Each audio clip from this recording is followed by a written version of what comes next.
pessoal, bem-vindos a mais um episódio do Amigos e Livros Cast. Antes da gente começar, temos dois recadinhos rápidos. O primeiro é que o nosso podcast está disponível não só no Spotify, mas também no YouTube, Deezer e Amazon Music.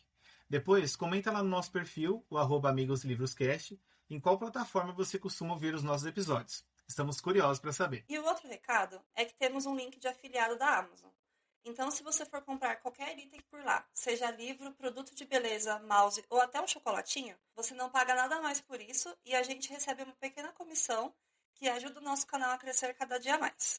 Fala pessoal, sejam muito bem-vindos a mais um episódio do Amigos e Livros Cast. E hoje a gente vai continuar aquele papo sobre os livros hypados dos anos 2000, 2010, o que a gente leu, o que a gente achou, como foi. Quais são as lembranças nostálgicas que temos de grandes livros que figuraram aí entre os mais vendidos agora na janela de 2010 a 2015, é isso, né, Rafa? Até 2020 eu coloquei. Até 2020? Olha aí, então vamos falar muito. Teve muita coisa boa nessa janela aí. Exato. Gente, na verdade a gente colocou aqui 21 livros. Então, senta, pega uma pipoca, um chá, um café e embarca com a gente nessa sessão Nostalgia, parte 2. Então, pessoal, para a gente começar, vamos iniciar o ano de 2011 com o lançamento de um livro que, na época, foi um grande sucesso, porque, junto com esse livro, estava sendo lançada a adaptação dele, que é Eu Sou Número 4, do Peter Lorre. O Peter Lorre, na verdade, é o pseudônimo de um nome de um outro autor, e essa série ela é composta por 7 livros, que são Os Legados de Lorre. Nesse livro, a gente vai conhecer um jovem que ele está viajando ali nos Estados Unidos com o pai dele, e a gente descobre, na verdade, que esse homem não é o pai dele biológico. E que esse rapaz que tá ali, que é o nosso protagonista aqui da história, ele faz parte ele é um ser alienígena, que ele teve que fugir do lado do planeta dele, porque uma raça acabou invadindo esse planeta e dizimando toda a população ali. Só que 7 jovens foram enviados para a Terra para tentar, de alguma forma, proteger esse legado de Lore, que era o planeta onde eles viviam. E aí o livro e a série é muito sobre esses jovens, a maioria deles são adolescentes, tentando fugir dessa raça invasora ali que vai persegui-los aqui no planeta Terra. E, gente, é uma história que eu particularmente gosto muito. Já li todos os livros da série, os 7 livros. Depois eu descobri que o Peter Lorre lançou uma nova série baseada nesse universo, que é como se fosse o que aconteceu depois ali dessa saga de 7 livros, mas eles não foram lançados aqui no Brasil, então eu não vou poder dizer para vocês o que acontece, mas é uma série que eu tenho muito carinho, assim, eu gosto muito, tem algumas passagens que eu lembro até hoje, quando eu li, por isso que eu coloquei ele aqui.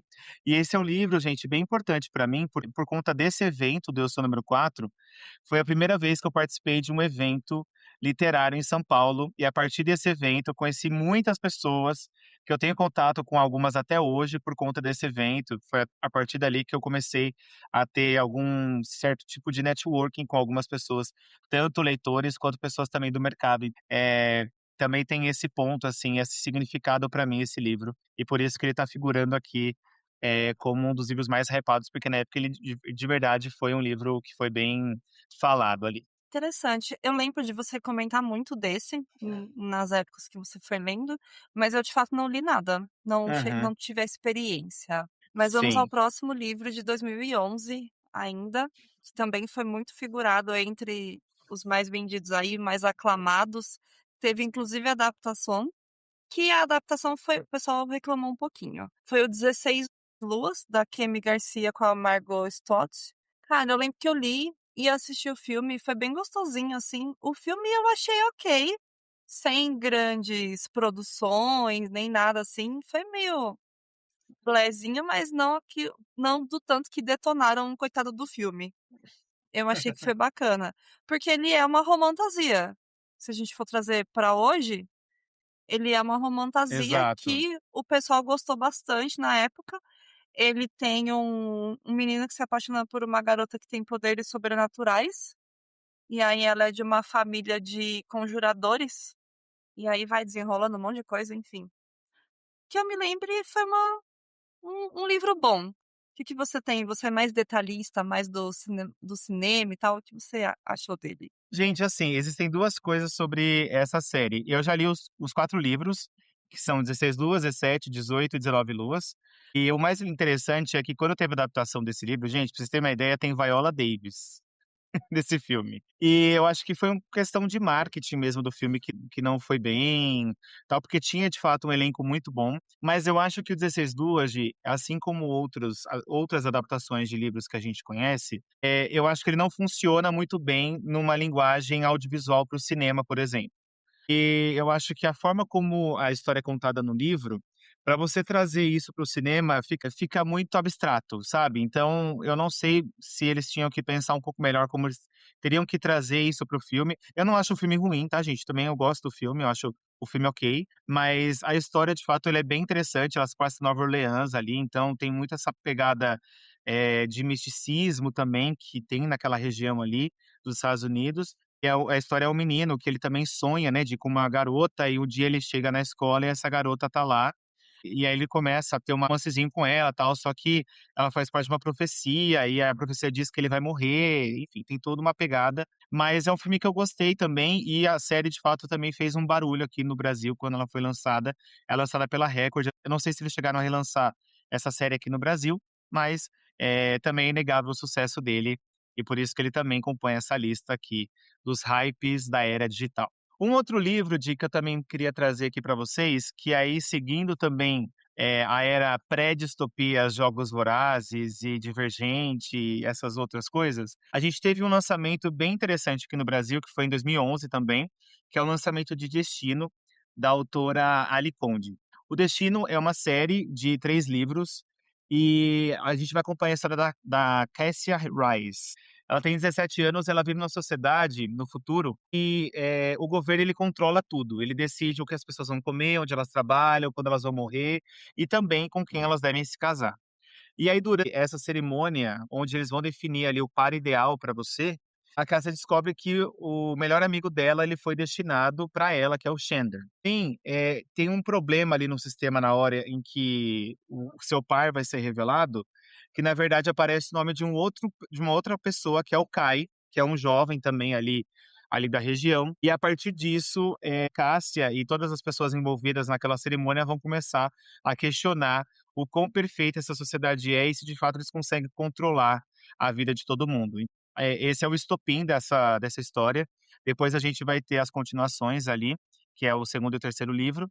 Mas nessa época eu lembro que teve vários eventos pelo Brasil. Esse livro é lançado pela Suma, tá, pessoal? Na época que ele foi lançado. Eu trouxe ele aqui porque ele também foi um livro de distopia. A gente não tinha ainda Jogos Vorazes, a gente vai passar por ele daqui a pouco. Depois de Feios, talvez o Destino foi um livro e Maze Runner também, foi um livro que fez um barulhinho ali na época. Esse eu não lembro do barulhinho dele. Então acho que não foi um barulho tão grande assim. Julgando É porque eu tava pela. na bolha, É porque eu tava na bolha também, Então, pode ser. eu não estava.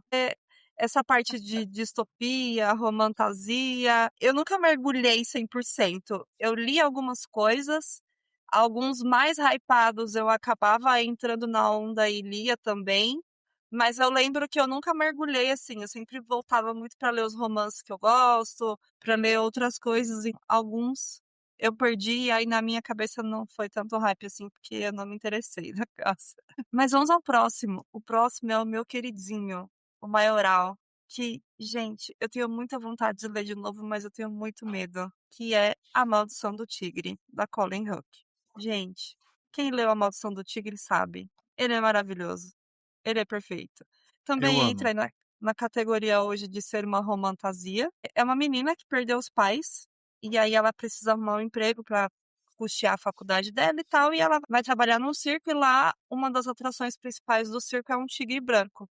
Só que ela fica encantadíssima por esse tigre branco e ela começa a passar muito tempo perto da gaiola dele, perto dele, ela sente alguma coisa que ela precisa ficar ali. Só que, na verdade, esse tigre, ele é um príncipe indiano que foi amaldiçoado há 300 anos antes de onde se passa a história. E meio que ela vai ajudar ele a quebrar essa maldição. Com dois irmãos foram amaldiçoados, os dois viram tigres. E aí no primeiro livro a gente tem o tigre branco, que é o Ren. E aí ela começa a se desenrolar a história ali que ela vai ajudar ele a quebrar essa maldição. Assim, são 4 livros.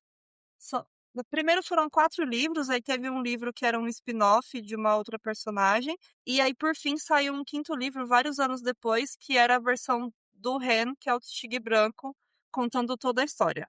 Mas basicamente, Colin, ela mergulha em muita cultura indiana. Ela traz muita história, contexto ali religioso, muitas crenças, muita magia, muitos detalhes, assim. A gente tem um triângulo amoroso com a menina e os 2 irmãos ao longo de toda a saga, mas o tanto de riqueza de detalhes que tem dos mitos hindus, lugares exóticos, personagens, incrível, incrível, sensacional.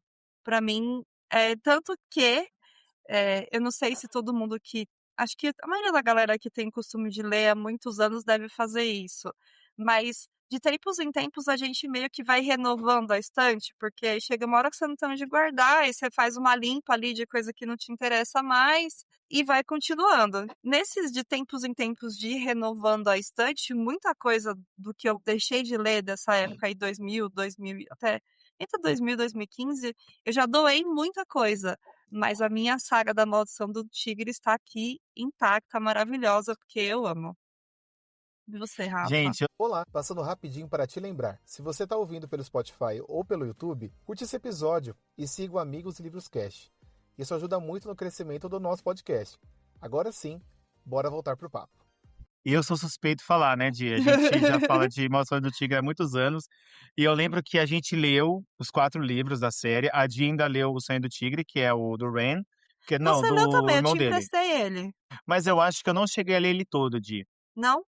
E eu não cheguei a ler ele todo, eu preciso ler de novo a série. E aí, gente, é uma coisa engraçada, porque teve uma época que eu doei vários livros que eu tinha aqui na estante e tal. Acabei doando para escolas, né? E aí, depois de uma época, eu comecei a comprar todos os livros da série de novo.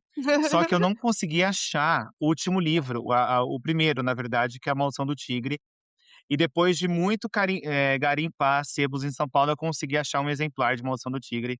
E ele está aqui, então eu tenho hoje os 4 livros da série de novo, porque eu pretendo reler essa série, porque, de fato, como a gente falou, a Colin, ela traz muito essa questão simbólica e mística da Índia, então a gente tem também muita inspiração da mitologia indiana dentro da história. E, gente, é fantástico. Dizem que quem lê hoje em dia a protagonista, a Kelsey, ela é muito chata, mas não sei, eu preciso voltar a ler essa série de novo para a gente ter, porque eu acho que essa percepção é muito individual de cada um, mas eu tô doido para voltar para esse universo, porque realmente é muito fascinante. Eu acho que a questão dela ser chata entra um pouco num ponto que a gente comentou com a Rafa no episódio das leituras de março, que vai ao ar amanhã. Sim, Que eu reli o Diário da Princesa, da Meg Cabot.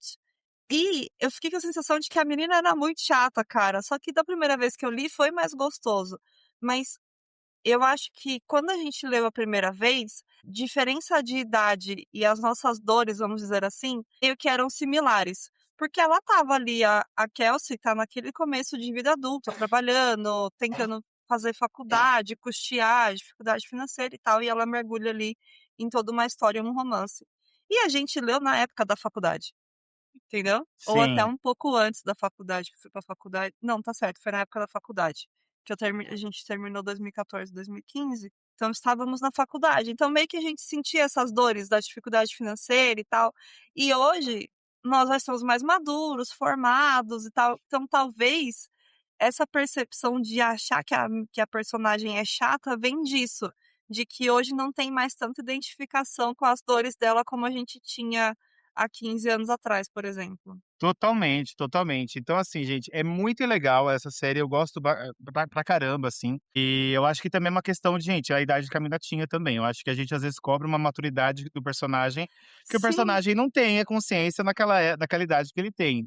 e que a Tem gente uma também não questão tinha, também então exato, uma questão de empatia ali também.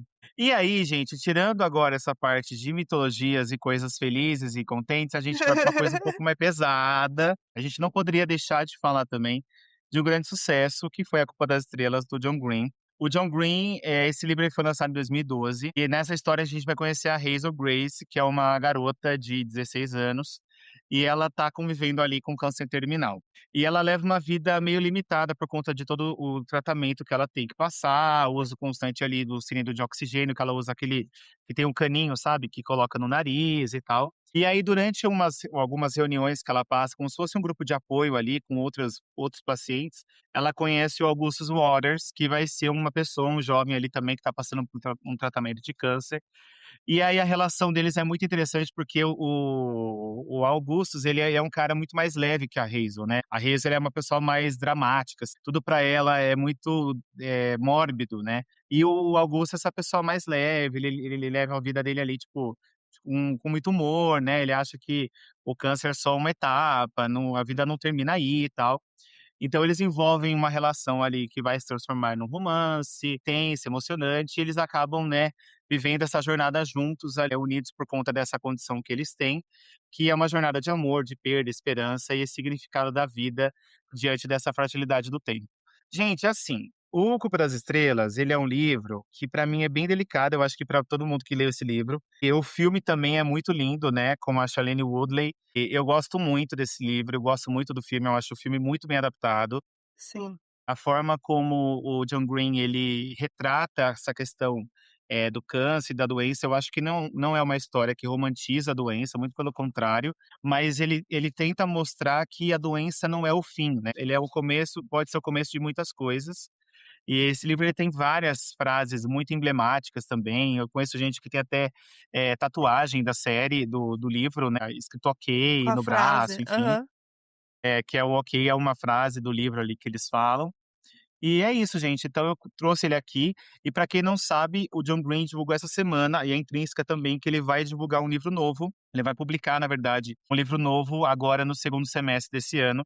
E a Intrínseca já prometeu que vai trazer também no segundo semestre. Então, vem aí, mas é um romance mais adulto, pelo que ele trouxe também. Faz tempo que ele não publica nada, né? Faz tempo. Eu acho que ele tá precisando fazer alguma reforma na casa dele, aí ele vai lançar agora. Ai, gente, situação. Mas vamos ao próximo lançamento de 2012 ainda, que também fez muito barulho, foi aclamado, que hoje as pessoas têm vergonha de dizer que leram, mas a gente O não tem vergonha polêmico. aqui. Polêmico, mas a gente não tem vergonha aqui de dizer quais foram os hypes que a gente mergulhou junto com toda a galera da bolha da leitura.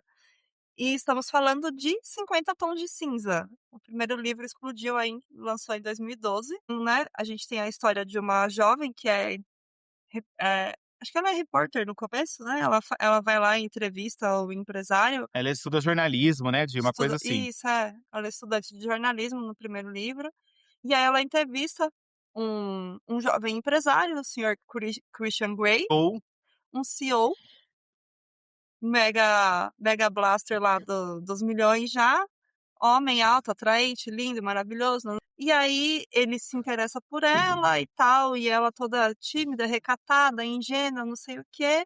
E ele tem toda aquela questão dominadora lá e todos os fetiches que o livro explora, a trilogia toda explora, na verdade. Foi um grande hype e só tenho a dizer que eu li. Na época eu gostei. Não leria de novo, mas é isso. os 50 Tons, gente, é o seguinte, né, foi o grande surto do começo dos anos 2010 ali, porque o 50 Tons de Cinza, na verdade, ele era uma fanfic de Crepúsculo. Muita gente não sabe essa Ah, é informação, mas verdade. Eu tinha sim, esquecido. 50 Tons de Cinza é uma fanfic de Crepúsculo. A E.L. James, que é a autora, ela já falou várias vezes, assim, que já era uma fanfic meio famosa, assim, ali nas plataformas de fanfics, quem consumia esse conteúdo. Gente, eu não fui uma pessoa que consumiu fanfic, então eu não vou poder Nem dizer pra eu. vocês. A Di também não. Mas no caso, depois, como a história, a fanfic se tornou muito famosa, acabou que a L. James acabou vendendo os direitos da história para ser lançado um livro, e aí o livro 50 Tons de Cinza. Essa história, muitas pessoas na época foram criticadas, quem consumia essa história, porque primeiro que é um livro hot, tá, ele não é um livro de romance, é um livro bem E na hot, época assim, tem não umas tinha muito hot ainda, né.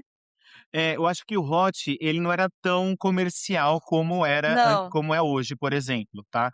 Eu era acho que é só por isso aquela também. Harlequin, não era? Tipo, eram uns livros meio proibidão, assim, os negócios, É, não aqueles era... livros romances de banca, né, que o pessoal Isso, popularmente comprava. E os 50 Tons de Cinza, eu acho que ele, gente, é inegável, vocês podem achar o que vocês quiserem, mas 50 Tons de Cinza, o sucesso dele é inegável, todo mundo sabe disso, e eu acho que ele sim furou a bolha do que hoje a gente conhece como hot, como, sim, não sei se hoje ele se enquadraria num dark romance também, porque ele tem umas pegadas ali um pouco mais pesadas em relação a sexo e tudo mais. Mas o 50 Tons de Cinza também virou um filme, na verdade, uma trilogia de filmes, porque eles adaptaram os três volumes da série também. E também fez um sucesso estrondoso e tal. Então, tem Dakota Johnson no papel da Nassassi Steele, que é a protagonista aqui da história. É um livro que ele também tem muitas passagens de e-mail, né? Eu lembro que tinha muitos e-mails. Era uma leitura bem rápida, tá, gente? Eu li também os livros, mas aquela coisa assim, a quem, por exemplo, não lia muito, eu conheço muita gente que começou a ler por causa dos 50 Tons de Cinza. Eu acho que, independente do que a pessoa está lendo, como a gente sempre traz aqui, vale, obviamente, a leitura, enfim. É óbvio, aos poucos, se você conseguir ir diversificando um pouco diversificando. os estilos e tudo, vale super. Mas, gente, 50 Tons de Cinza está aqui porque ele tem, sim, o seu hype, a sua importância para a época. Falou E bonito, aí... Hã? falou O bonito. quê? Aí, ó, tá vendo? Valeu.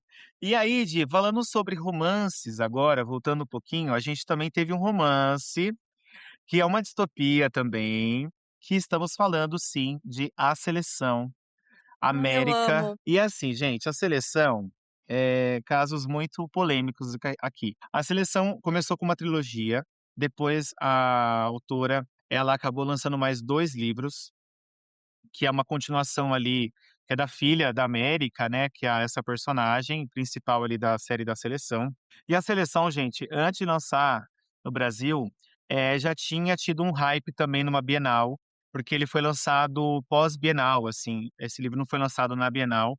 E eu lembro que também foi um surto psicótico, as pessoas ficaram doidas por causa dessa série. E aí, pessoal, o que diz a Seleção? Só para contextualizar quem ainda não leu, gente, porque se você não leu ainda, ou você não viveu essa época, ou você mora debaixo de uma pedra, mas vamos lá. A história se passa num futuro distópico, no país chamado Ileia, onde acredita-se que seja os Estados Unidos. Ele é dividido em castas sociais, então a vida de cada pessoa é definida por sua posição na sociedade. Vai acontecer uma cerimônia chamada a seleção, onde eles vão selecionar 35 garotas e eles prometem a chance de mudar de vidas, porque elas vão ter que competir pelo coração do príncipe Maxon a conquistar a coroa, porque o príncipe Maxwell ele tá para ser, ele tá ali na idade para se casar, e aí esse reino vai fazer essa seleção aí dessas 35 garotas para serem as suas futura para ser a futura princesa ao lado do Maxwell.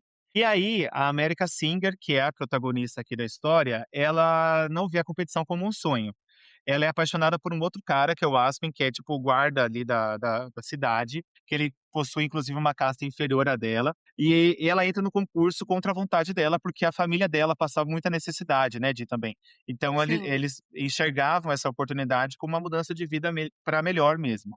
Mas aí ela, quando ela chega no palácio, ela conhece o Maxon, aí a América começa a descobrir que o destino que ela imaginou poderia ser muito diferente. Então, é onde vai começar toda uma jogada de política também. O livro ele também tem uma parte bem política, de conspiração, tem morte, tem confusão, vestido rasgado, enfim, é uma bagaceira, mas é muito legal, gente, porque depois a gente vai entendendo que dentro do reino já tá rolando um movimento ali, uma rebelião também, então é muito eu lembro que o terceiro livro é bem chocante umas coisas que acontecem ali no final, então mas eu gostei bastante também, é uma série que muita gente que leu, principalmente a trilogia principal ali, né, de gosta muito. E eu queria saber de você, Diz, que se você leu a seleção, o que achou, onde estava? Onde vivia?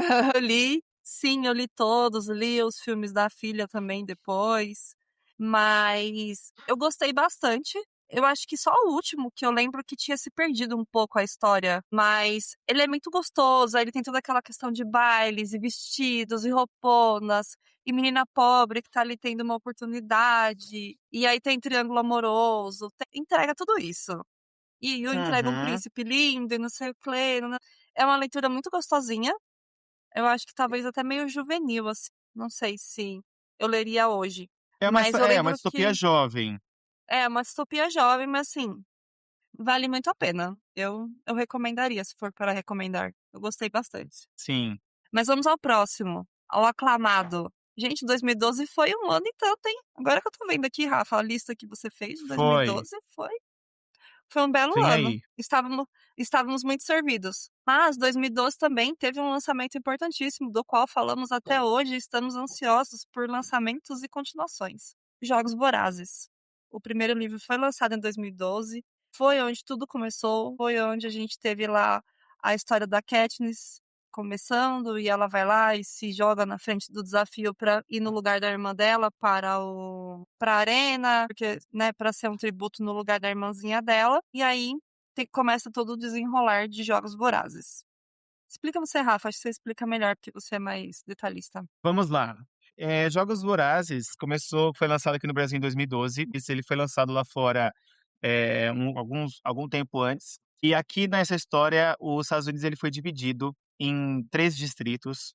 Só que o 13º distrito ele se rebeliou contra a capital, que é que é o governo de Panem, que é onde esse mundo, né, esse universo se formou depois ali de uma guerra que aconteceu mundial e tal.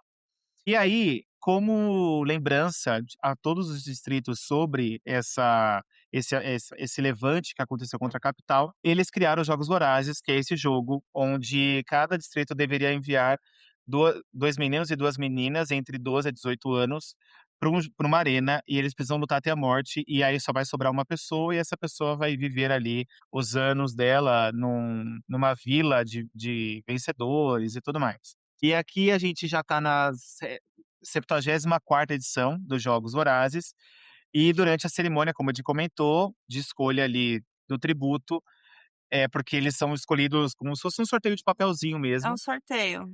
é um sorteio, e a irmã da Katniss, ela é escolhida para ir para os jogos. E a Katniss, que é mais velha, a Prim tinha 12, 13 anos na época, a Katniss não aceita isso, então ela se voluntaria no lugar da irmã e ela vai para os Jogos Vorazes junto com o Peeta Millark, que é um garoto ali também do Distrito 12, né? É filho do padeiro, eles têm uma história ali por trás, depois a gente vai saber um pouco mais sobre isso.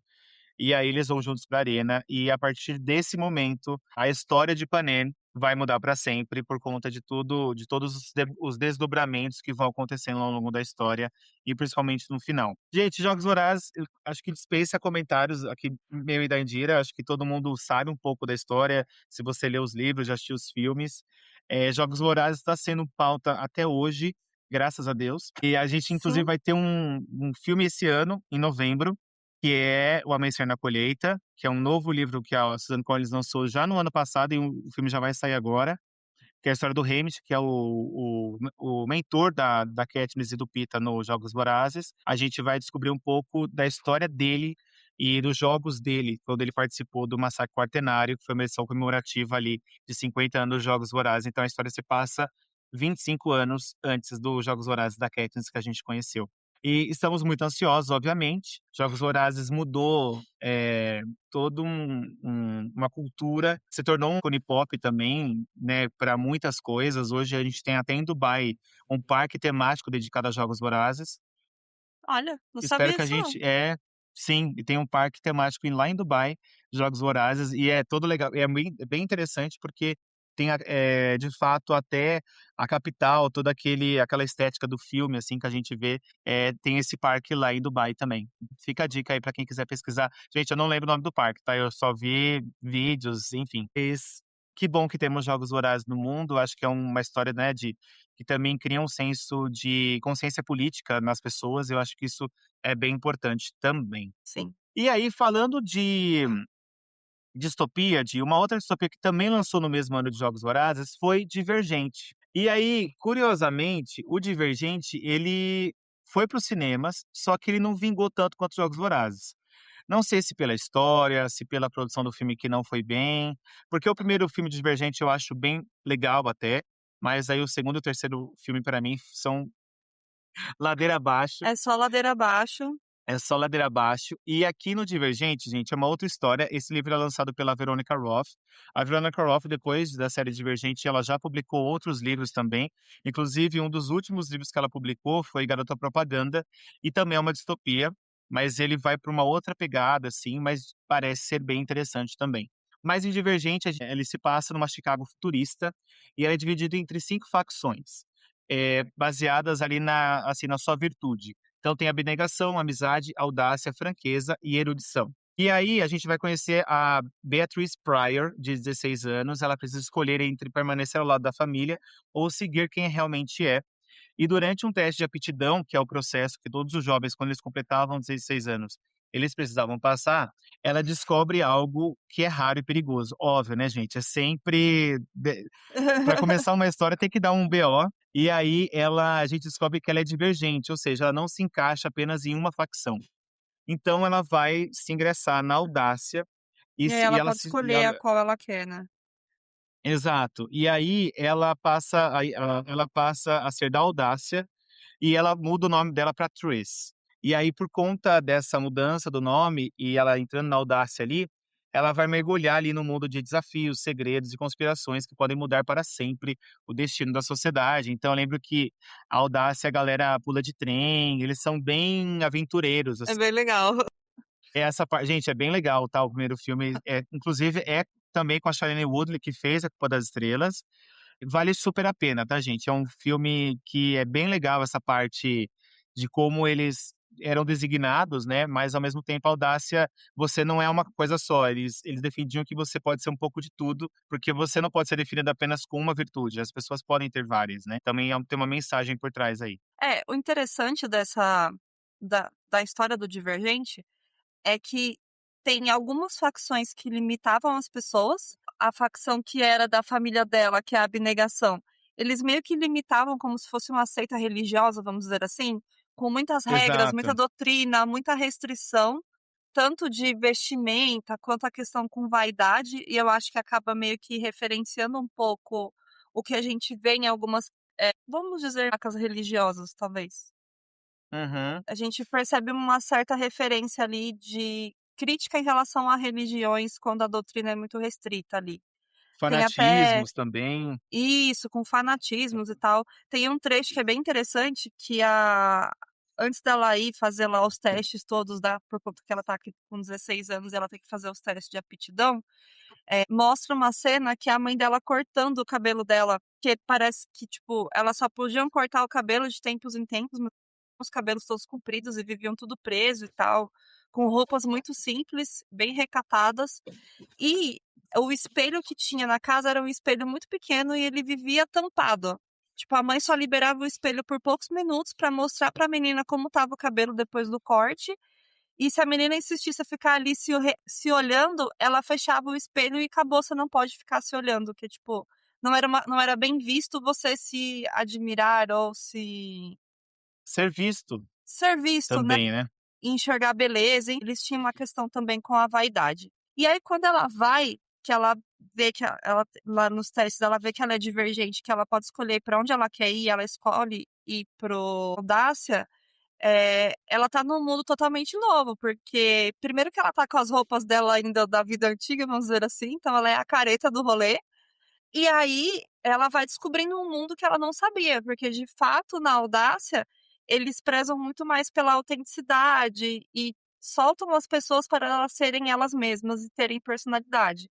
Então a galera usa o cabelo do jeito que quer, tem tatuagem, tem várias outras coisas que é o que a gente vê na sociedade hoje, né? Tipo, as religiões limitam algumas coisas e as pessoas que não seguem algumas placas religiosas, aí a gente tem a questão do cabelo, da tatuagem, enfim. E isso é algo que o livro e o filme retrata de uma forma bem interessante também. Em relação aos filmes, o primeiro realmente foi muito bom, o segundo foi mais ou menos, e aí no terceiro, eu acho que eles perderam muito a mão e fizeram um final diferente do final do livro. Porque o final do livro é muito político. E aí tem muitas questões, né, Rafa? E aí eu acho que para adaptação do cinema, o final do livro não traria uma mensagem tão legal, talvez. E aí eles meio que mudam o final da história, só que tipo, cara, não ficou bom. É porque Não também ficou tem uma nada bom. questão. O Convergente, o livro, que é o terceiro livro, e o filme deveria ser dividido em duas partes, e só foi lançada a parte um. Então a gente Isso. nunca viu o final também O final adaptado de de fato, é. De Convergente nos cinemas, né? É um produto audiovisual, um filme, justamente porque ele não, como o primeiro filme não foi bom, e na época começou toda uma questão de contrato, porque os atores não iam receber o que eles estavam pedindo, enfim, grana também, foi um fator que determinou para que essa saga ela não fosse para frente nos cinemas. E o Convergente também foi muito ruim de bilheteria, a crítica, então, massacrou o filme e aí a saga não continuou. Mas, de fato, o primeiro filme é muito bom, o segundo ainda funciona algumas coisas, mas o terceiro, realmente, eles fugiram muito já ali Do livro. do livro e por isso que não foi pra frente. E aí voltamos para a romantasia. Rafa, você sabe em que ano que virou esse termo romantasia? Que eu não sei. Eu não sei, mas a gente pode pesquisar e trazer, inclusive, um episódio só sobre romantasia para vocês. Olha aí, fica a pauta para depois. Então, temos aqui uma outra romantasia que, na época que eu me lembro, fez bastante sucesso, que foi Feita de Fumaça e Osso. Nesse, nós temos a Carol, que é uma jovem estudante de arte. Ela vive em Praga e ela carrega uma vida cheia de mistérios. Ela tem cabelos azuis, ela tem uns talentos extraordinários ali para desenho. E aí ela divide ali a rotina dela entre o mundo humano e umas missões secretas. E tem uma criatura enigmática que coleciona dentes e guarda segredos sobre o seu passado. E aí tudo muda quando ela cruza o caminho de Akiva, que é um anjo misterioso e perigoso, e descobre que está ligada a uma antiga guerra entre anjos e quimeras. Meio a batalhas épicas, revelações surpreendentes e um romance proibido, Carol embarca em uma jornada para descobrir quem realmente ela é. Esse livro, eu lembro que foi bem interessante, a leitura do primeiro livro. Eu gostei bastante, inclusive esse eu não cheguei a comprar, eu li os seus. Esse eu lembro que eu não cheguei Uhum, a sim. comprar. Mas o segundo livro eu já achei que se perdeu um pouco o rolê da história ali, das quimeras e dos anjos, e virou uma salseira só, uma bagunça. E o terceiro livro eu desisti e não li. Acho que eu li só o comecinho, Uhum. eu lembro que eu fiquei vários meses com seus livros aqui na estante, depois te devolvi porque eu de fato desisti de ler. Para mim, o primeiro livro funcionou, ele começa muito bem, ele abre esse mundo aí de anjos e quimera e a menina com esses talentos todos. E tem todo esse mistério em relação aí a essa criatura que fica colecionando dentes e tal. Eu lembro que tinha umas coisas bem interessantes, mas para mim a continuação dos livros não funcionou. Sim. Então, eu li os 3 livros, dessa série. Eu gosto bastante. Eu acho que a Laini Taylor, que é a autora da série, ela tem um jeito muito próprio de escrita também. É uma escrita meio poética, muito bonito, assim, a forma como ela descreve, a Caru e as criaturas e todo os cenários ali de pra ser bem honesto, eu não lembro muito da história, eu precisava reler, tudo de novo para poder falar com mais detalhes aqui para vocês. Mas é uma história, gente, que ele vai falar muito exatamente sobre identidade, né, porque a Caru ela não sabe muito quem ela é também, então, por conta desse trabalho que ela faz por Brinston, e o Brinston é um personagem bem importante aqui, porque ele é meio que um tutor aqui da Caru, e a gente vai conhecer também o Akiva, que é esse anjo que vai cruzar o caminho dela, e a partir desse encontro que a vida da Carol vai mudar para sempre, porque ela vai, nessa jornada, descobrir muitas coisas sobre ela mesma também. Então, é uma história que, na época, eu fiquei bem envolvido, assim, eu fui lendo todos os livros, mas eu lembro que o segundo eu demorei mais para ler do que o primeiro e o terceiro. Eu não sei se a história ali, ela dá muita volta também. Eu lembro que nessa época de todos os segundos livros era a maldição do segundo livro, assim, a Ai, gente até foi, brincava com verdade. esse termo, Nossa. porque vários livros que eram lançados nessa época, principalmente distopias, o segundo livro era um livro que era muito sobre a jornada, né, então eles tinham que ir de um ponto ao outro, por exemplo. Então é um livro que eu acho que o 2 ele vai muito nessa linha do tipo, eles precisam de um ponto ao outro, aí toda hora tem um tema, eles precisam ficar resolvendo e tal. Então acho que isso acabava cansando um pouco no Ah, caso, a sim. leitura. Por isso que eu acho que a Di trouxe esse ponto, eu entendo esse ponto dela, só que mesmo assim eu permaneci e fui embora e eu consegui terminar a série, mas eu precisava voltar, se um dia eu quiser voltar para essa série para relembrar, eu vou ter que ler tudo de novo, porque eu não lembro de muita coisa mesmo. E a Laini Taylor lançou outra série no Brasil também, que se chama O Estranho Sonhador, E tem o segundo livro também, mas eu ainda não li, eu tô doido pra ler essa série também. E eu não sei se ela tem uma ligação, eu acho que eu ouvi alguém falando sobre isso, mas não sei se é verdade, tá, gente? Que tem alguma ligação com essa série do Feita de Fumaça e Osso. Agora, falando também sobre fantasia, a gente vai começar a era da Sarah J. Maas no Brasil com a série Trono de Vidro. Sarah J. Maas, eu acho que eu não preciso ficar me estendendo muito aqui no podcast sobre quem que é a Sarah J. Maas. Eu acho que a gente pode até depois fazer um episódio dedicado aqui sobre a Maioral. Mas a Sarah J. Maas, ela começou a sua publicação aqui no Brasil com Trono de Vidro em 2013. Nessa história, a gente vai conhecer a Celaena Sardotian. Ela é uma assassina mais temida do reino e ela recebe a chance de conquistar sua liberdade ao participar de uma competição no Castelo Real. Mas em meio à disputa pelo posto de campeã do rei, forças sombrias começam a despertar, revelando que o verdadeiro perigo vai muito além da arena. Com uma protagonista forte, inteligente e cheia de mistérios, Trono de Vidro entrega fantasia, ação, romance e viravoltas que prende do início ao fim. Gente, Trono de Vidro é assim.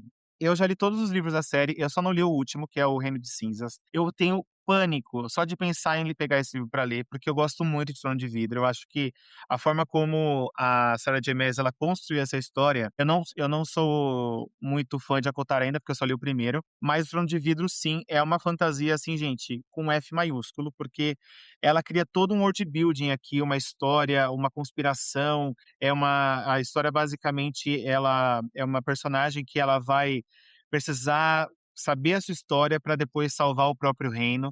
Então, é muito bonito. Se a gente for parar para pensar no sentido que é Trono de Vidro, realmente é muito fascinante e é uma história que ela é muito impactante em vários sentidos e por isso que a gente colocou ele aqui, porque não poderia, assim, a gente não poderia passar por essa era sem falar de Trono de Vidro, que é uma série que é muito relevante ainda hoje. Muita gente está começando a ler Trono de Vidro, ou já terminou, ou está relendo.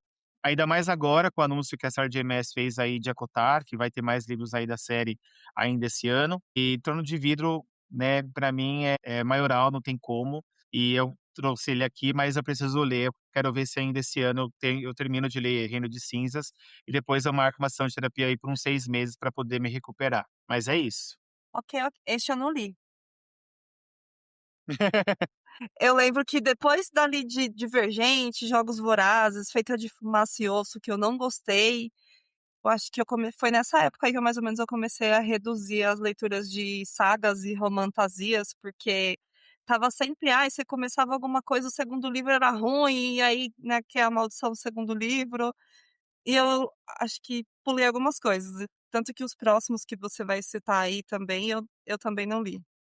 O próximo aqui, pessoal, é Legend, da Mary Lou. A Mary Lou, ela é uma autora que ela chegou no Brasil através desse livro. Esse livro é lançado pela Rocco. E há uns anos atrás, ele foi lançado o quarto livro da série, que é Rebel. Nessa história, a gente vai também conhecer uma cidade distópica marcada pela desigualdade, guerra e controle do governo, onde dois jovens de mundos completamente opostos têm seus destinos cruzados. June é uma garota prodígio, nascida na elite da República e treinada para servir o governo. Day é o criminoso mais procurado do país. Quando o irmão de June é assassinado e Day se torna o principal suspeito, começa uma perseguição eletrizante. Mas à medida que a verdade vem à tona, os dois descobrem segredos capazes de mudar para sempre o destino da República. Gente, esse livro é um surto, porque na época que ele foi lançado, ele já estava depois de Jogos Vorazes, então a distopia estava lá no auge. E o Legend também foi uma série que fez um barulho ali para quem estava consumindo muito esse gênero na época. E a Mary Lou, ela chegou a publicar outros livros da série também aqui no Brasil. A gente tem a série completa para quem tiver interesse. Legend, Prodigy, Champion e Rebel. Engraçado porque essa série ela não teve os títulos traduzidos. A gente tem de fato os títulos originais em inglês. Eu não sei qual foi a escolha da editora, mas eles trouxeram de fato os gêneros, os títulos Originais, né? originais. E uma coisa eu acho legal em Legend, por exemplo, é que a Mary Lou, ela é uma autora que ela traz consequências reais para os personagens. Não é aquela autora que fica amenizando as situações. Aconteceu alguma coisinha, a pessoa não tem tantas consequências. Aqui em Legend a gente tem algumas consequências bem, bem reais, assim. Eu acho isso muito corajoso, da autora, por isso que a gente colocou ele aqui também. Interessante. Bom, e aí o próximo que a gente trouxe aqui na lista, de 2015 já, foi o lançamento do Grey, que é os 50 Tons de Cinza pelos Olhos do Christian. que também foi bem interessante, porque a gente tem a trilogia dos 3 primeiros livros ali, a partir de 2012, todo narrado do ponto de vista da Anastácia. Então, quando você lê o livro dele, você entende muitas coisas que dava a impressão que era só ele que era o chatão, o estressado, o, o cara ali, né, marrento ali, travado da Misteriosão. relação, o mistériozão. Mas aí quando você lê esse outro, que é o ponto de vista dele, é bem interessante de ver como ele vivenciou e enxergava algumas situações que acontecem ao longo da história. É bem interessante. Sim, eu não cheguei a ler o Grey, mas eu lembro que o Grey ele fez parte de um movimento que na época era muito comum, que eram os romances que depois eles tinham a visão do personagem Do masculino. cara. Isso. Exato, porque todas essas histórias, 50 Tons de Cinza, Entre Agora e o Nunca, tem várias histórias na época que foram lançadas que tinham a história original é contada, até Crepúsculo também, ela é contada pela visão da protagonista feminina e depois era lançado a mesma série, só com a visão do personagem masculino. Grey também passou por esse movimento. Sim. Aí, gente, vamos falar agora, voltamos a falar sobre Sarah J. Maas, porque em 2015 chegou ao Brasil Corte de Espinhos e Rosas, o grande surto literário. Vocês vão entender o porquê eu estou dizendo isso, porque, gente, na época da pandemia, esse livro foi lançado em 2015. Só que muita gente começou a falar dele 5 anos depois, na época de 2019, 2020, principalmente ali na época da pandemia. Cor, Espinhos e Rosas era assim, o meu TikTok mesmo eu abria, era só a gente falando desse livro. E eu fiquei tão curioso que eu fui ler, inclusive Cor, Espinhos e Rosas, uma curiosidade aqui, foi o primeiro livro em audiobook que eu ouvi na íntegra. Foi o Olha primeiro só. audiobook que eu ouvi, foi de Acotar. E essa é uma história, gente, para quem não sabe, ela é uma história inspirada em Bela e a Fera. A gente conhece aqui uma garota chamada Feire. Ela é uma jovem caçadora porque ela mora com o pai e algumas irmãs. E eles passam fome, eles moram no meio da floresta, aquela coisa toda. E ela faz de tudo ali para sustentar a família dela. Só que esse mundo onde eles vivem é um mundo dividido entre os humanos e os feéricos. E aí, durante uma caçada, ela mata um lobo na floresta. Só que ela descobre que essa criatura é, na verdade, um ser mágico. E aí, como punição daquele reino, a Feira é levada para a misteriosa corte primaveril, onde ela vai passar a viver ao lado do Tamlin, poderoso e enigmático fé. Entre a magia, romance e segredos sombrios, ela se vê envolvida em uma ameaça antiga que pode destruir tanto o mundo feérico quanto o humano. Gente, esse livro aqui, muita gente fala mal, fala que não é original, que a Sarah J. Maas, sei lá, a galera é muito criativa para criticar, mas pouco criativa para elogiar. Mas no caso aqui de Cor, Espinhos e Rosas, eu acho uma história muito interessante. Eu acho legal esse livro, assim. Eu acho que ela traz alguns elementos ali para dentro da história. Não é a sétima maravilha do mundo, não é o melhor livro de fantasia que você vai ler na sua vida, não. Mas é um livro que ele funciona. Para mim, ele funcionou bem, assim, porque ele tem muito. A Sarah J. Maas, para quem já leu algum livro dela, sabe que ela vai construindo uma trama que você ela envolve várias criaturas mitológicas, seres místicos e tudo mais, que fazem parte que fazem parte tanto dessa construção da história, quanto também da personalidade dos personagens ali que estão acontecendo. E essa parte das cortes, né, corte primaveril, corte outonal, a gente vai conhecer as cortes aqui. Essa parte é bem interessante, é muito legal. Tem uma virada essa história, porque a partir do segundo livro a gente vai ter um personagem que é o Rysand, que é um outro personagem masculino aqui dentro da história, e a história tem uma virada bem 360, assim, a partir do segundo livro. Eu ainda não li, eu quero ler esse ano ainda. Inclusive, ele tem disponível na Audible os 3 livros para ouvir dentro da assinatura. Então, quem sabe eu pegue ele para ouvir. Mas eu gostei. Foi uma história que para mim funcionou e eu espero que continue funcionando porque é um livro grande, tá? Ele tem em torno de 600, 700 páginas aí cada livro da série, porque a Sarah J. Maas ela não escreve pouco. A gata é detalhista. Ela é. Eu li Corte de Espinhos e Rosas. Eu lembro que eu gostei bastante do primeiro livro. E é muito o que você falou, Rafa. Ela cria um universo ali muito cheio de detalhes. Ela vai construindo tudo ali e vai te envolvendo numa história de fantasia muito detalhada. Já comentamos o tamanho dos livros, né? Então, assim, ela é muito Uhum. detalhista. Ela cria um cenário, um negócio que te leva ali na imaginação. Eu gostei bastante da escrita dela. Li o Uhum. primeiro, eu lembro que eu comecei a ler o segundo, e aí no segundo, pra mim, já não estava funcionando tanto as intrigas, as tretas, os negócios, e aí eu parei de ler. Uhum. Tipo, pra mim não estava fazendo muito sentido todas as tretas que estavam rolando ali, e por ser um livro muito grande, eu queria ler outras coisas, eu acabei abandonando. Eu acho que eu cheguei a comprar até o terceiro livro, o quarto, mas não cheguei a tentar ler também depois de novo. E aí, numa dessas viradas distante aí que eu vou mandando coisa embora, esses daí foram embora com Deus. Não foi uma Entendi. saga que, tipo, funcionou pra mim, pra eu continuar ali interessada e lendo conforme fossem os próximos lançamentos, né? Porque são 4 ou 5 livros, não é isso? São 5 livros a todo até agora, 5? e vai Então. ter o sexto livro Vai ter o esse ano sexto ainda. agora, né? É, então. Eu não sei O se eu sexto e o voltaria a ler sétimo. de novo ou não. Mas Então, é assim, isso. eu quero voltar a ler. Na verdade, eu li o primeiro só também, eu não cheguei a ler o segundo, mas eu já vi ali na Audible que tem. Então, eu vou tentar continuar essa série, vamos ver, porque pra mim, Trono de Vidro funciona muito bem. O Cor de Espinhos e Rosas, eu preciso ver como é que vai ser essa sequência da série pra mim, porque como eu só li o primeiro, eu não sei como ela vai desenvolver, até porque a gente sabe que vai ter uma virada ali de chave ali por conta do personagem masculino, e eu preciso entender um pouco sobre como isso vai ser construído. Mas estou animado, vamos ver, e aí depois eu conto aqui pra vocês o que que eu achei também. E aí, em 2016, a gente teve um lançamento muito, eu diria, aguardado pelos fãs da saga ou não? Aguardado e decepcionante? Que pra mim foi Sim. aguardado barra decepcionante quando lançado. Estamos falando Uhum. de Harry Potter e a Criança Amaldiçoada, que foi lançada em 2016. Foi um grande barulho, assim, antes do lançamento e tudo, tal. Foi um livro muito aguardado, porque a peça já tava fazendo sucesso a peça, não tava? Esse livro, na verdade, ele é o roteiro da peça.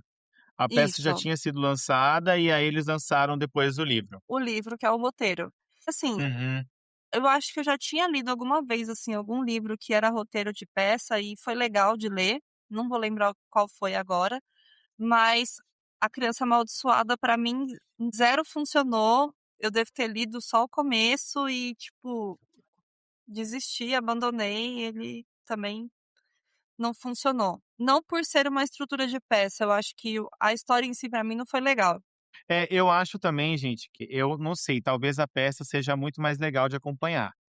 Mas eu acho que ela no formato de roteiro, como ela foi vendida para nós, eu acho muito chato também. E para mim, assim, a história tem muito mais cara de fanfic do que uma coisa que a gente leu dos 7 livros anteriores a isso aqui, que eu não sei nem se isso é um livro, é um romance, eu acho que isso O é que mais que um é isso? roteiro mesmo. A proposta dele eu acho que não tem nada a ver com os livros da série, como eles quiseram conduzir isso aqui para dentro da saga Harry Potter, mas sei lá, para mim é bem fanfic, tá, gente? É bem fanfic e tem umas coisas que não tem nada a ver aqui.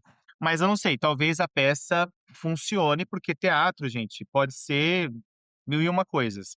Eu acho que essa é a magia do teatro também. Mas isso como um livro, um roteiro vendido de uma forma que, se você gostou de Harry Potter, você vai gostar disso. Acho que foi um belo de um tiro no pé, na verdade, esse livro. A peça ainda faz bastante sucesso, Sim, tem tem Londres também. movimentado ainda, né? Tem em Londres, e tal, mas é o que você falou, para livro não funcionou.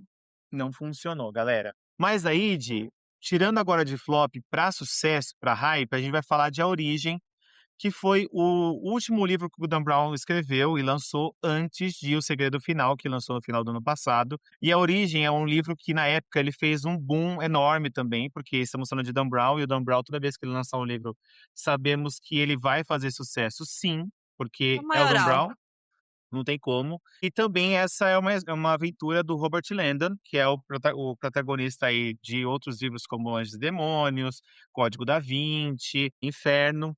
Nessa história, Robert Landon ele é convidado para um evento no Museu Guggenheim de Bilbao, na Espanha, onde seu ex-aluno, Edmund Kirsch, é um futurista bilionário e cientista brilhante, e promete revelar uma descoberta capaz de responder duas das maiores perguntas da humanidade: de onde viemos e para onde vamos. Porém, antes que a revelação seja concluída, um assassinato transforma a noite em um caos. Ao lado de Ambra Vidal, Landon embarca em uma corrida contra o tempo por Barcelona e outros cenários icônicos da Espanha, desvendando códigos, símbolos e segredos que colocam em confronto ciência, religião e tecnologia. Ou seja, você lê Origem e já quer ir para a Espanha, porque é isso que o Dan Brown faz. Ele contribui para o turismo local, né, gente? Isso aí sabemos todos. E não li a Origem, né, eu acho que dos livros do Dan Brown, do Landon, faltam 3 livros para mim, que é O Símbolo Perdido, que é um livro que foi lançado há uns anos antes de A Origem e O Segredo Final, que foi lançado no ano passado, que em breve teremos novidades sobre esse livro para quem nos acompanha aqui no Amigos Livros Cast. E você, Di, chegou a ler Origem também? Eu não li. Na verdade, eu tô mais atrasada que você com Dan Brown. Eu gosto dele, mas eu acabei lendo outros livros fora desses 6 aí do Robert Langdon. Eu li Ponto de Uhum, Impacto, li Fortaleza Digital, li o Anjos e Demônios e o Código da Vinci. E aí os últimos 4 eu acabei não lendo. Então, eu ainda tenho O Símbolo uhum. Perdido, o Inferno, a Origem e o Segredo Final. Mas o Segredo Final a gente vai ler esse ano ainda, porque já colocamos na meta. Aí, gente, 2020, época pandemia, o mundo, né, parado. A Stephanie Meyer resolve publicar um livro. É um livro que, na verdade, quem é fã da série já conhecia, que é O Sol da Meia-Noite, que é a história do Edward, é a história de Crepúsculo pela visão do Edward. Lembra que a gente falou do Grey há pouco? É exatamente isso também. É a história do Edward contando pela visão dele todos os acontecimentos ali de Crepúsculo. Eu ainda não li, eu fiquei bem curioso para ler esse livro. Na época todo mundo estava falando muito bem. Só que o livro tem mais de 700 páginas e o Edward, para quem já leu Crepúsculo, sabe que ele é extremamente detalhista. Sim. Então, assim, preciso ter coragem e Travou. ânimo para pegar esse livro para ler. Mas nós colocamos aqui porque na época foi um surto realmente a publicação desse livro. E por isso que a gente colocou ele aqui na lista, porque quando se fala de Crepúsculo, né, o sucesso vem logo na sequência. E você, Di, Sim. vai ler O Sol da Também não li. Meia-Noite? Acho que não, hein? 36 Então. páginas é muita coisa pra ficar no lá, lá, lá, no nenenê do Edward. Não, acho que eu não quero, não. Então, pode ser meio torturante para Deixa algumas pra lá. pessoas mesmo. Não, deixa pra lá. A gente também teve um outro sucesso aqui no Brasil, não é mesmo? Então, tivemos aí o lançamento do Avesso da Pele, do Jefferson Tenório. É um livro que se pa... Tá. É um livro que se passa em Porto Alegre e é um filho que está recontando a história do seu pai.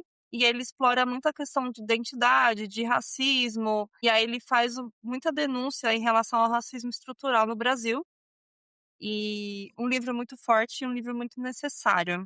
Não li nessa época, eu li acho que o ano passado ou o ano retrasado, não me lembro. Mas assim, é um livro muito necessário dentro do nosso país e que vale muito a leitura. A escrita do Jefferson Tenório é sensacional. E, se eu não me engano, ele ganhou hoje o prêmio Jabuti com esse livro, não foi? Ele ganhou em 2021 o Prêmio Jabuti. O Aves da Pele eu já li também, a gente leu ano passado, mas ele é um livro bem pesado, assim, bem forte, porque ele denuncia, como a Di comentou, o racismo estrutural ali, principalmente na região de Porto Alegre, que é onde a história se passa.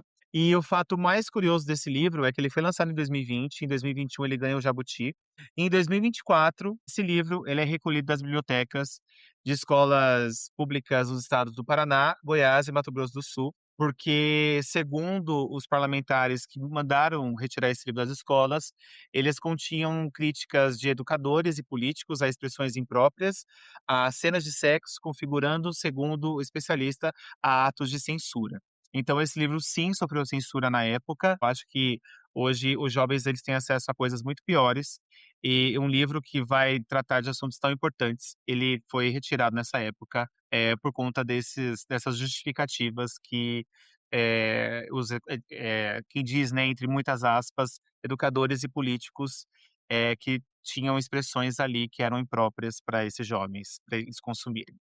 Preocupante, né, gente? Preocupante em pleno século XXI a gente ainda ter problemas como esse. Mas é um livro que vale super a pena ouvir ele na Audible. A Di você chegou a ler também, né? Sim, eu li. O Avesso da Eu Pele. tenho ele aqui. E vale super também a leitura. E aí, gente, pra gente fechar 2020, tivemos o lançamento de A Cantiga dos Pássaros e das Serpentes. E ele vai contar a história do Presidente Snow, na 10ª edição dos Jogos Vorazes, quando os Jogos Vorazes estava bem no início ainda. Então, nesse livro a gente vai conhecer como várias mudanças que foram propostas para dentro do funcionamento dos jogos, na arena e tudo mais, elas continuaram até o final dos Jogos Vorazes. E a gente também vê a ascensão de um tirano, que é o Presidente Snow, porque na história a gente vai conhecer ele como estudante de faculdade ainda, e a turma dele vai propor várias mudanças ali para os Jogos Vorazes e a forma como ele enxergava os jogos e como ele lidava com as situações, a gente já vai percebendo como ele era uma pessoa bem, digamos, ele maquiavélica, assim, sabe. Então, a gente tem também a adaptação do filme, né, que foi lançado em 2023, com a Rachel Zegler, é um filmaço também, eu gosto bastante. Suzanne Collins, mais uma vez, sendo muito necessária, principalmente no ano da pandemia, a publicação desse livro, então o timing foi perfeito. Você chegou a ler ou assistir o filme de A Não, Cantiga dos eu Pássaros? assisti o filme. Esse eu não li, inclusive é um que preciso ler em algum momento, porque o filme de fato é muito Uhum. bom.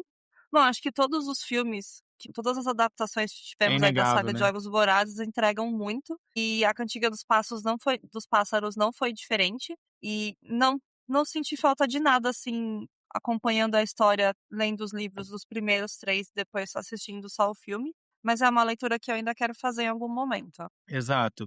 E esse livro, a gente tem a confirmação de que o Snow tem pavor do Distrito 12. Eu não vou falar mais nada para quem vai ler o livro ainda ou já leu, entende a piada, porque se tem uma coisa que tira o sono do Snow é o Distrito 12. Eu amo. E aí, pessoal, chegamos ao fim dessa lista. Só para resumir para vocês, a gente trouxe 21 livros. Dessa lista, 8 deles já foram adaptados para TV ou para o cinema, que é o caso de Eu Sou Número 4, 16 Luas, A Culpa é das Estrelas, 50 Tons de Cinza, Divergente, Jogos Vorazes e A Cantiga dos Pássaros e das Serpentes. E somente 13 ainda não foram adaptados para TV ou para o cinema, ou que tiveram algum problema ali na aquisição dos direitos, adaptações, enfim. Di, gostou do episódio de hoje? Valeu a pena essa nostalgia parte 2? Sim, sempre vale a viagem no tempo, porque a gente vai lembrando como foram as experiências das leituras desses livros, e para mim, essa janela de 2011 a 2020, eu pego de alguma forma, eu vou usar a palavra amadurecimento, não me entendam mal, mas eu pego meio Uhum, que a mudança uhum, do meu estilo de leitura nessa janela, porque eu de fato os primeiros livros ali, eu uhum, fui acompanhando, fui lendo e tudo mais, fui participando, vamos dizer assim, dos hypes, e aí de 2014, 15 para frente ali, que foi quando eu terminei a faculdade também, eu tive tanto uma janela em que eu li muito menos, 2016, 17, quanto uma mudança no meu estilo de leitura. Foi quando eu fui parando de ler tanta fantasia, distopia, ainda lia muito romance, mas comecei a mergulhar também em outros universos, em ler algumas coisas de biografias, autodesenvolvimento, ler um pouco mais para estudo, não só por hobby e distração. Então, nessa janela aí, eu peguei essa meio que minha transição do meu estilo de leitura que foi caminhando para o estilo de leitura que eu tenho hoje, 15 anos depois. Mas então, eu consigo perceber pela lista, sabe, tipo, aonde foi mudando, aonde eu não li o que uhum. tá ali, eu li outras coisas que não foram tão hype. Sim. O meu caso eu acho que foi um ano, uma época, são 10 anos aqui o intervalo de tempo que a gente pegou, mas no comecinho ali foi uma época em que eu comecei a participar de eventos literários aqui em São Paulo, a Dia já foi comigo, e foi onde eu conheci muita gente também desse meio. Então, eu devo muito a vários livros aqui, de ter conhecido essas pessoas e, ter conhecido um pouco mais sobre o mercado, sobre, essas histórias, assim, que a gente teve contato. E são histórias que algumas delas aqui eu carrego comigo até hoje, eu tenho os livros aqui em casa e eu nunca vou doar, porque são livros que me marcaram e fizeram a construção. Eu acho que são livros que construíram meu caráter, de alguma forma também, então eu acho isso muito bom também. E alguns livros eu quero revisitar, algumas histórias, mas eu acho que comparando a lista que a gente trouxe na semana passada, essa lista aqui tem mais o meu coração, assim, digamos, né. São livros que ficaram mais comigo, obviamente que os outros também ficaram, mas aqui eu acho que eu tenho um maior envolvimento emocional, se é o que a gente pode falar assim. Acho que sim, temos licença poética.